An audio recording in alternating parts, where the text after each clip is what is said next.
well, you know that I am a very competitive person. If I'm going to do something, I'm either going to be 100% in or not at all.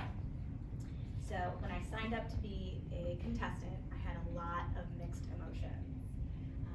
I don't really think I'm ever really funny on purpose, sometimes perhaps on accident, but never on purpose. And I get really nervous speaking in front of a lot of people. My fellow Toastmasters had to experience my first speech last week, and when I walked in the room, there was about 8 people, and I was caught off guard because I thought there was going to be like 3. So I was very nervous.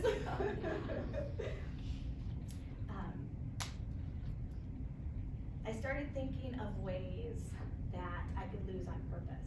How could I lose intentionally so that I didn't have to speak again in front of a lot of people? But unfortunately, my competitive side and a little bit of integrity wouldn't let me do that.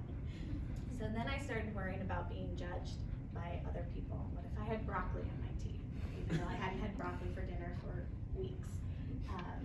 What if I tripped? What if something happened? And then you've heard people say, well, envision the crowd in their underwear. But this is a work event, so I didn't think that was really appropriate. So I had to start thinking of different ways. And then what would I talk about? What would I say? What if my speech wasn't long enough? What if people didn't laugh? I have 2 children, and I thought, well, lots of funny stuff happens with them, right? A lot of times I come to work and I have applesauce plastered in my hair, I have peanut butter on my pants. My son used to throw up all the time in the car every time I got him ready, so I had puke supplies in the car. Oftentimes when I would be up all night with one child, I would shave one leg and forget the other one. So lots of funny stuff happened with my kids, with both my children.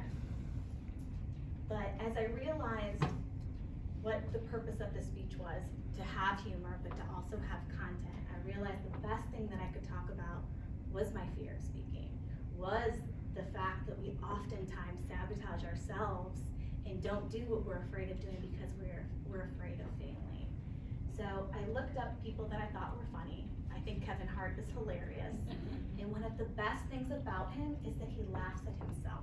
The jokes that he tells, he's so confident with himself that everyone laughs and he's okay with it too. And then I looked up more things about the prior Toastmasters who won the Humorous speech contest. And it wasn't just about having humor, it was about having something that was relatable. And I think oftentimes a lot of us sabotage ourselves and don't take that chance because we're afraid of failing. And so I decided that I was going to give it my all, and if I was afraid, I was going to go for it. When I was in high school, I was very competitive. I ran on a track team, I loved performing in front of others, and I was able to push myself so hard that oftentimes I would throw up at the end of my race. Now, we had blue slushies in my cafeteria, so that didn't help either, so that gives anybody a visual. But I would push myself so hard that at our year-end banquet, my team presented me with Maalox. So like, you're such a great runner, but here's the Maalox, so that you can do it. So what happened over the years? What happened in nearly 20 years, stop calculating my age, that I was so confident to now? And I believe it's a learned behavior. We become so guarded and so afraid of failure that we stop, that we don't challenge ourselves, that we don't take those chances. And something that I want to teach my children, I want to encourage everybody, is take that chance. Be afraid to fall. Fall, get up, laugh at yourself, it's okay. And if one of us starts that and one of us encourages one other person, then hopefully we'll all start doing that. So while I still hope I don't win, because I don't want to have to speak again, I did give this my all, and I hope you enjoyed my speech. Awesome.